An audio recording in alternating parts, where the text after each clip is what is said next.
Olá, meus queridos! Para comemorar o Dia das Crianças, o 5 contra 1 hoje está especial. Quando eu era criança, passava na televisão o melhor programa científico que já existiu, O Mundo de Beakman. Por isso, em vez das 5 notícias mais maravilhosas da semana, hoje eu vou trazer os 5 melhores momentos, na minha opinião, do Mundo de Beakman e um trauma do programa que eu levei para o resto da minha vida. Se você não conhece o Mundo de Beakman, era um programa sobre ciências que passava na Rede Cultura, no qual um cientista bem louco, usando um jaleco verde neon e com um cabelo de Super Saiyajin, respondia as perguntas da garotada usando ciência como resposta. Esse programa influenciou inúmeros pesquisadores, cientistas ou aficionados pelo método científico como eu. Então vem comigo e não se perde não.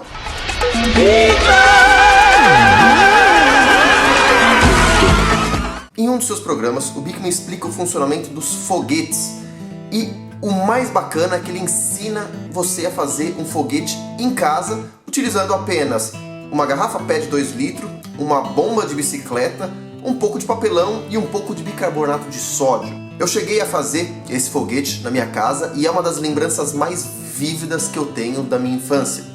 Porém, como que eu não tinha um papelão para fazer a base do foguete, eu utilizei um suporte de chimarrão, de madeira, todo trabalhado que minha mãe tinha, e tive que ir na casa de um primo, porque ele era um pouco mais riquinho, e ele tinha uma dessas bombas de encher pneu de bicicleta que era acionada pelo pé, sabe, como um fole, em vez de dessas que eu tinha, que era com a mão, que não dava para fazer o experimento. E eu lembro que o foguete ferrou com o suporte de chimarrão, encheu d'água a bomba de bicicleta, mas valeu a pena, já que deve ter atingido pelo menos uns 15 metros de altura, mais ou menos uns 3 ou 4 andares, e a gente nunca mais conseguiu recuperar o foguete porque ele foi parar em cima do telhado e aí só deu para fazer o experimento uma vez. Mas foi inesquecível para minha infância. E um outro experimento que fez muito sucesso na minha infância, principalmente em restaurantes, foi um no qual ele equilibrava 2 garfos, um palito de dente em um outro palito de dente que era colocado em cima de um saleiro. Este eu adorava fazer quando eu ia para um restaurante e a gente estava indo embora. Eu deixava tudo montado em cima do saleiro e quando estava saindo pela porta eu olhava para trás e via os garçons olhando e chamando um outro para ver e não mexendo para não cair. E o negócio parecia uma águia lá com os 2 garfos, o palito de dente e tudo mais. E os garçons olhando maravilhado para aquela experiência. Quando eu fiquei mais velho, claro, né, os experimentos eles mudam. Aí eu aprendi a fazer um truque bem parecido, só que em vez dos garfos, palito de dente, foi usando uma garrafa de cerveja e um abridor. Mas utilizando os mesmos princípios aí do centro de gravidade. O que a idade não faz com a gente, né? Eita. Um outro experimento que eu sempre achei muito bacana, mas eu nunca consegui fazer na minha infância, era um que você tinha que fazer desaparecer um copo de vidro dentro de um outro copo de vidro maior. Eu nunca consegui fazer porque utilizava-se glicerina líquida para poder fazer esse truque. E o Beakman na televisão dizia, não, essa glicerina você pode encontrar em qualquer farmácia. Eu nunca consegui encontrar glicerina líquida nas farmácias da minha infância.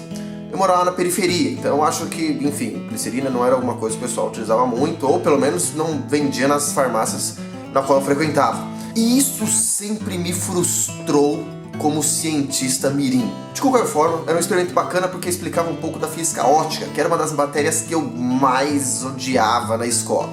Tá, não mais odiava, mas era o que eu menos gostava. Eu adorava física mecânica, mas física ótica eu achava um porre. E em um outro episódio marcante, o Beakman foi responder uma pergunta sobre como que funcionava o trato digestivo, o sistema digestivo, e ele montou todo o sistema digestivo em seu laboratório, utilizando aí tubos, sacos e tudo mais. Eu me lembro que tinha um liquidificador numa ponta, que representava a boca, os dentes e tudo mais, e uma série de tubos e plásticos onde tudo ia sendo misturado. Este foi um episódio genial e nojento, porque eles começaram colocando um hambúrguer, batata frita, coca, tudo no liquidificador batendo e você via aquela gosma passando e aí parava no sei lá, fígado, colocava bilis, ia pro estômago, colocava um pouco de suco gástrico e tal. Até que no final, chegava no final e... enfim, e acontecia o final. Isso foi bacana na minha infância porque naquela época eu não tinha a mínima ideia de como funcionava o corpo humano, não tinha a mínima ideia de como que funcionavam as coisas dentro do meu corpo. E esse episódio me ajudou muito a abrir os olhos para ver o que realmente se passava lá dentro. E um outro momento, que foi um uou na minha cabeça, foi quando em um dos seus desafios o Bigman pediu pro Lester, que era o rato de laboratório do programa, para fazer uma folha de papel com um lado só. Em vez do Lester responder, ele deixou seu bichinho de estimação, uma galinha, que na verdade era a mão dele, responder, e respondeu inclusive corretamente. E nesse episódio ele me apresentou a fita de Mobius, que me deixou intrigado durante semanas. A fita de Mobius, ela foi pensada e inventada por um matemático alemão lá no século XIX, chamado Mobius, e ela consiste realmente numa folha de papel com um lado só. E eu fiquei semanas fazendo experimentos, enfim, desenhando, construindo essas fitas de Mobius, e me abri um pouco de cabeça para matemática na época, que era uma matéria que eu não curtia lá muito, principalmente a área de geometria espacial e tudo mais. Então me ajudou muito a tirar um pouco desse preconceito com relação à matemática na época. Inclusive, para saber mais sobre a fita e também sobre todos os experimentos que eu estou falando nesse vídeo, eu vou deixar todos os links aqui embaixo sobre os respectivos episódios e também algumas outras matérias correspondentes, para que você possa clicar depois de assistir esse vídeo e voltar aí um pouco a ser criança também. Mas um trauma que o mundo de Bigman me deixou para todo o meu sempre, nem foi causado pelo Bigman, mas sim pelo Lester, aquele rato gordo e nojento. Em um dos seus poucos desafios pro Bigman, teve uma vez que ele desafiou a rasgar uma lista telefônica inteira utilizando apenas as mãos. Após algumas tentativas fracassadas do Bigman tentar, o Lester foi lá, pegou a lista telefônica e rasgou tudo.